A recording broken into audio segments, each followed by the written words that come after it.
sa pétition au bateau va signer pour télémela Malumalu na makambo ya seni papa mbote hein papa qui ça biso et le pozo sala awa eza pona nini. Merci maman kaka ndenge omoni intitulé lango ezali pétition Malumalu dégage de la CENI. Donc biso na compte ya plateforme souvent la RDC les to initier démarche oyo pour faire adhérer population na makambo oyo etali pétition oyo parce que monsieur Abel Apollinaire Malumalu ba nyonso bayebi ke bato baza ko contester ye yango tomoni ke po mobule za soute na mboka ye loka baboyi ye résultat Malumalu akopesa na population bato baboya yango voilà kozala lokuta yango to lancer pétition toza ko silse bato po bato bakota oui. Est-ce que pétition yango ekozala combien pour bagréer yango justement yango toujours évoluer population boni ba signer pour na parlement bandima yango est-ce que bino oyo bino il faut réunir combien de signatures 12 000 comme prévu to ba sengi bino bo matisa moi motango ya ba nini ya ba mokoloto bon pona biso toza ko luka kokoma na 100 000 signatures donc on est déjà parti à 50 000 pour ma belé ningana donc ba mona ki population c'est à côté makambo yango 50 000 mais tolingi tokoma na 100 000 signatures papa tokutani no awa est-ce que yo za na esengolelo ya ko signer mokanda oyo pétition oyo ba initier Malumalu dégage de la CENI aux après à ko signer ngo so aux après c'est pourquoi aux a motivé au signer ngo et que Malumalu a dégagé tozo récolter 100 000 signatures on va que ça qui 120 000 maintenant qui ne quoi qui na 100 000 OK c'est pourquoi ils ont signé ngana signer ngo parce que Malumalu aza le seul intellectualité na Congo basé belo bako signer poste wana oyo o CENI wana ya sala ki déjà tout monde qui déjà ezaki na ba zigzag et c'est ngeza quitté donc aza mupanzi parce que musu bazo poste parce que ben telo basé belé na Congo yo du jour au jour ba bima voilà mama te papa yo pozo signer pétition okutani na ndeko a bazo signer pétition Malumalu dégage yango bandeko ba ko signer parce que na 2006 bato bakufaki makile etangaki apo na Malumalu kaka lisusu Malumalu yango azonga lisusu kongola kufa lisusu toboye batuka monsieur Malumalu c'est respecter autorité na honneur na yo toboye yo na signé tala ba signé voilà tu dois sur voilà est-ce que on n'est pas là pour la procédure et le recrutement, on est là pour signer pour Malumalu. Voilà. Merci papa, bon moni papa a signé pétition, papa va ndeko ba ko signer papa. Tokutani na awa yo poza ka de sauver la RD Congo. Papa kasi pona nini yo pour signer pétition?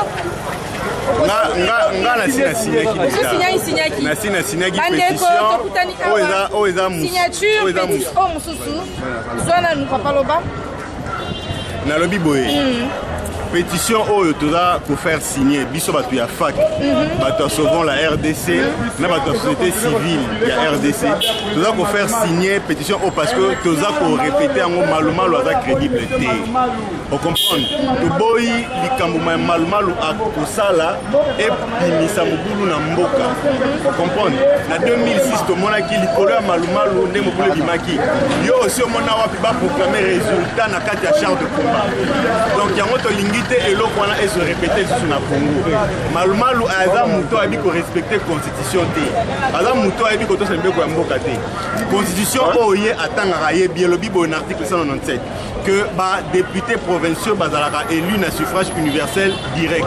Ça dit na premier degré. Il y a ko lobano et ça na suffrage universel indirect na second degré. Pour que ça la ba élection municipale urbaine locale. Et là pour la kokabola mabota na biso. Vous comprendre. Donc il faut Malumalu aloma parce que aza crédible té ba congolais au ba votaka peuple au votaka et le billet dans la Malumalu té parce que au biso muto ko na Malumalu ko bisata to samu na bana kiti président papa ngelo ko kendo kona kuna oui té to benga ni lobi ya referendum me fome salanga kaka bo na ba nanga kombani de la CENI toza ko signer pour na ko dégager Malumalu c'est à ça là. Dans le cas, Malumalu a mis trouble dans le Congo en 2006. soki asalaka malamu banga batika ye balongolaka ye parce que abebisaka élection baye kotia pasteur abebisi bazongiseli biso malumalu.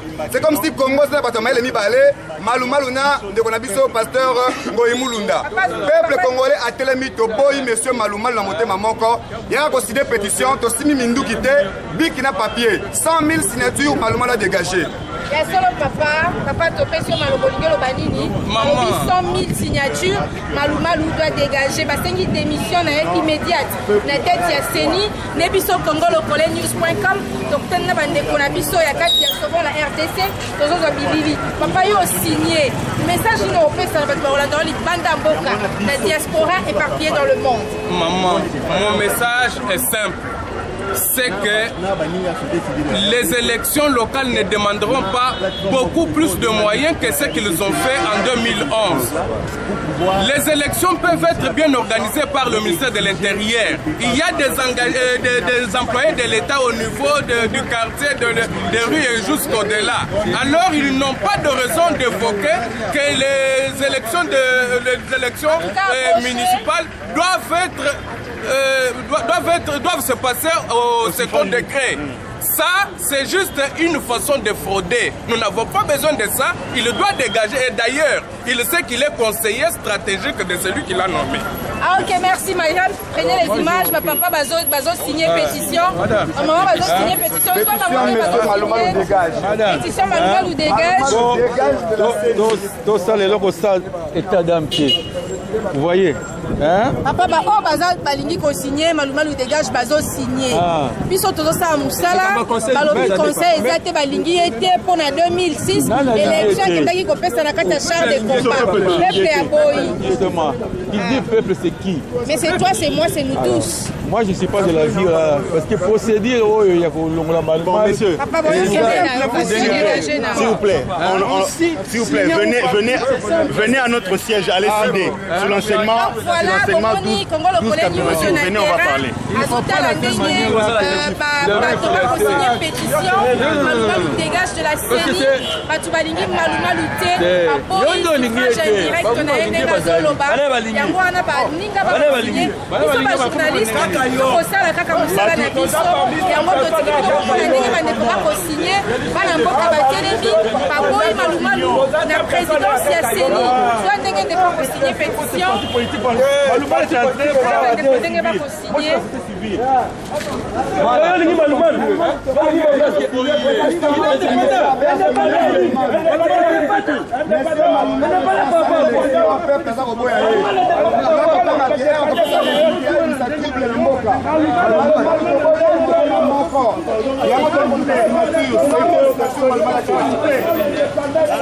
Est-ce que le Congo, c'est la 60 millions?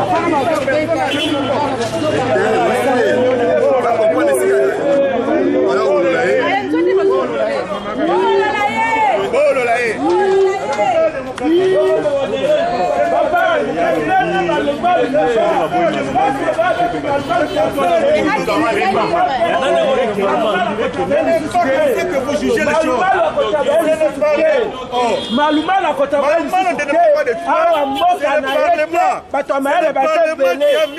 mais parlement là vu ça la toto voter qui bango tolobi que non Malumalu le suscité Malumalu ne décide pas c'est tout un bureau. Malumalu le suscité le bureau est composé de la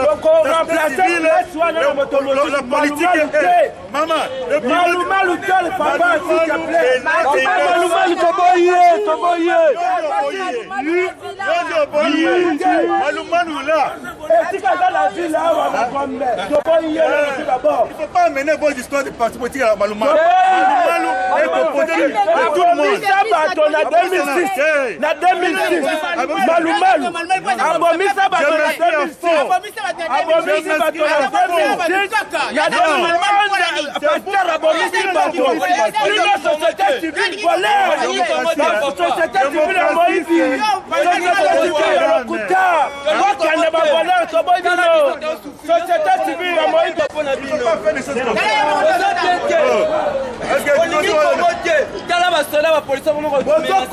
Kabila tobodino botika Kabila botika Kabila toko voter mais bino terme Malumalu susu te Moi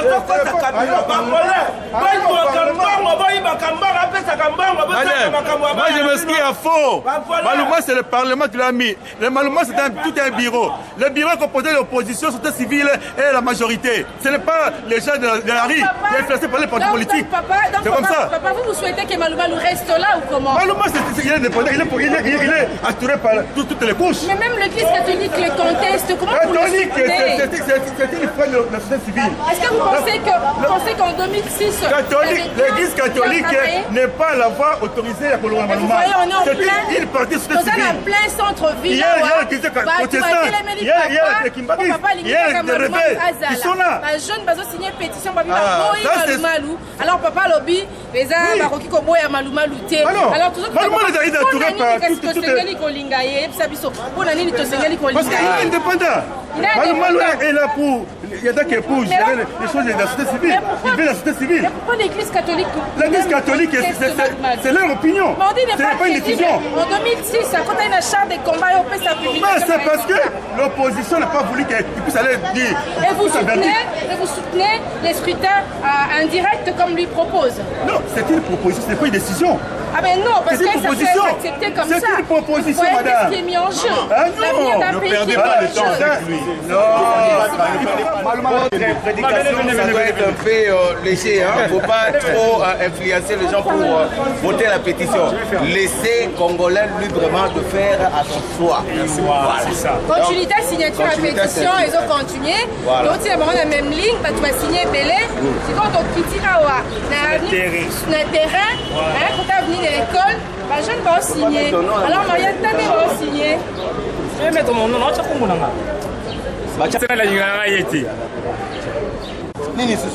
Pétition Malouma nous dégage. Il y a aussi signé, tu as 3 signatures. Oh maman, élection, il y en a un mot. Tu as voté. Comment si vous votez? C'est l'été, comment si vous votez?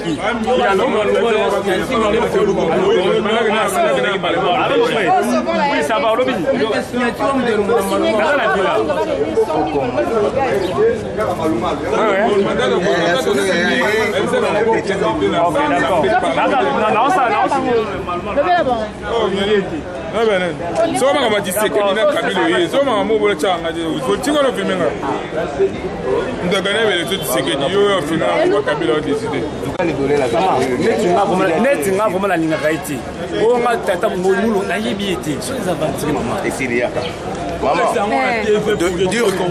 Dire ouvertement que j'aime pas en fait Abbé, c'est qui encore Malumalo. Là je suis pas vraiment un patriote, je suis congolais, je veux dire, mais sa façon de travailler, c'est ça qui nous a fait, qui nous a poussé à l'Ingaïté. On doit comprendre. Donc c'est-à-dire il joue en corbeau et le renard, c'est-à-dire à Dolanaka fromage. Nous, tout ce que nous voulons, c'est un président de CI où on a confiance. Il y a Séni, on a confiance à Séni, on a confiance au peuple congolais, on a confiance en soi. C'est-à-dire il fait ça non seulement pour avoir de l'argent, mais c'est pour amener le pays et le monde à bêta pour tout ça. Voilà un président Séni Oyo Azali Otolingi Azala Aza crédible Oyo Azate que non et tout le peuple congolais. Je viens un homme là imaginez nous sommes directement que non muto Aza correctible facilement donc on a des tolinga. Attends mon frère, tu auras ton tour. Attends, élection à Liboso, à Sala Yango et Pesa Moboulou. Et deuxième élection, c'est quoi? Il faut comprendre que Eza Yende Moutou, à Sala qui moi, bah, Camille Bazosala ici. Faut continuer en 2030. Asana 2011 contestable élection ayesu na 2018 kaka ayesu 2020 so atika Kabila za tida 2050 atila kaka ça côté yaka mer côté na penya kuna kati yaka na basio yaka yaka mambo tota kamba otamona abe malumalu mambo kata sala mambo meku mambo beto na bayaka bakwa kisasa bon yandi omweka sala mambo bamwekele museni do yandi ka ketalanda mbongo ni bamwele mbongo ale ka mongeli bapwe ka bazondo bapwe donc mongeli bapwe ka ki mutu yandi ka solo kumutena maono o nzambi katutuma kugisasa donc hapa tuko na mambo ya petition juu tusinye kama malumalu hata double mandat yake hata dirige CENI. Donc modèle yake ya kazi yake ya kufanya ile ba Congolais abina vraiment confiance ya mkumpatia 100%. Donc si tuko ba Congolais mi niko Congolais si pende yangu abe malumalu a diriger CENI. Kama wewe ndio uko na confiance yake si ba Congolais tupende mambo ya abe malumalu.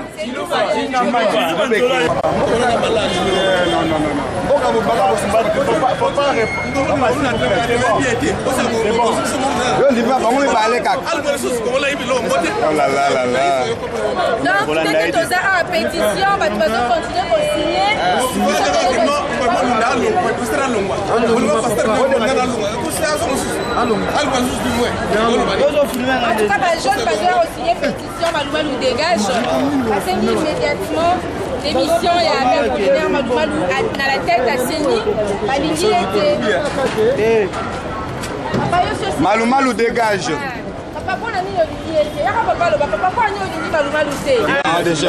Pourquoi il faut soutenir, pourquoi signer, pour récolter 100 000 signatures pour gagner l'eau. Parce que l'élection, le Ghana est malin aussi. Via cela, c'est l'élection, du côté de l'élection, nous avons aussi aucun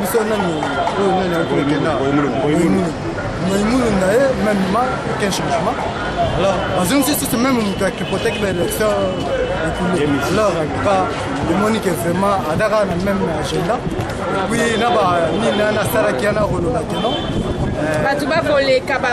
pétition.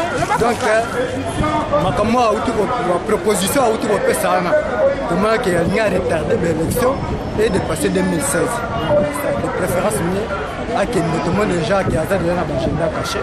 Alors, l'homme, comment que tout ça, l'élection est toujours biaisé. Donc, c'est là que tout le monde est vraiment la continuité n'est pas là. Maman qui ne balle comme tout ça dans le nec. À taille européenne, quand même, nous rappelons la personne, nous connaissons, le Bélaï va continuer à respecter, va continuer, on va continuer, comme je suis il y a ce que c'est-à-dire que quand on a l'intérêt, on a l'intérêt privé, donc l'intérêt n'est uniquement ça n'engage même pas la population congolaise. La population de souffrir, le temps de la classe féminine et le va bloquer Bissau à temps pour la HPD. Donc, cette fois-ci, l'élection mauvaise est vraiment crédible, le meilleur gagne, tout le monde est démarré. En tout cas, merci beaucoup papa pour l'apport. Justement, Ezali, bongo signature, sauvant la RDC, ils ont récolté 100 000 signatures justement pour faire quitter Malumalu la présidence ya CENI, Congolais, jeunes, télémilo na kata centre-ville, Zabongo non loi ya même ligne, Balobi non. Tout le peuple congolais, jeunes, Balobi, démission immédiate. Il y a Malumalu, la tête de CENI, Balingi était, Balobi, élection en 2006, les a qui crédibilité, les a qui bafoué, à Bebisaki, Bongo, par résultat, on les a maloba, et puis mina batu, on va monindenge batu, va signer pétition, na katia centre-ville, Malumalu dégage. Les a qui Congo le collé, oyo, qui kozwa bilili oyo. Merci, Nabatu Nyoso, Oyo, Bongo, Sepela Polanda, CongoLeColeNews.com. Merci également Marianne Mafolo, Aljiba Image. Merci à Patrick Sala, à Monté, merci à David Olindo, Polanda, CongoLeColeNews. Merci à Clairement aux États-Unis. Merci encore à Florie, merci à Christian Dissou, merci à Dieu de merci à toute la famille Dissou, merci à Kindemiala, Yango, Tozo continue Kolandela Makampo, Tina Souka, Soki, Malumalu vraiment va réunir 100 000 signatures pour dégager, à dégager, on est à Bongo Fac. Force acquise au changement, na kati ya synergie na bango basali sauvant la RD Congo, débat initié pétition Oyo. Merci la ba internaute nyonso ya congolocole-news.com Kimia Boboto Omabota Mabino ndenge tozo continuer ko ba na Congo Lokole News. Seule la lutte libère. La jeune ba telemi balobi Touroyo te yango bomoni mbutu ezalaki awa ba soigni na batu mususu mais victoire est certaine. Merci beaucoup. Hein, il faut signer la pétition. Papa, je sais que vous êtes... Pétition. Papa, je sais que vous êtes...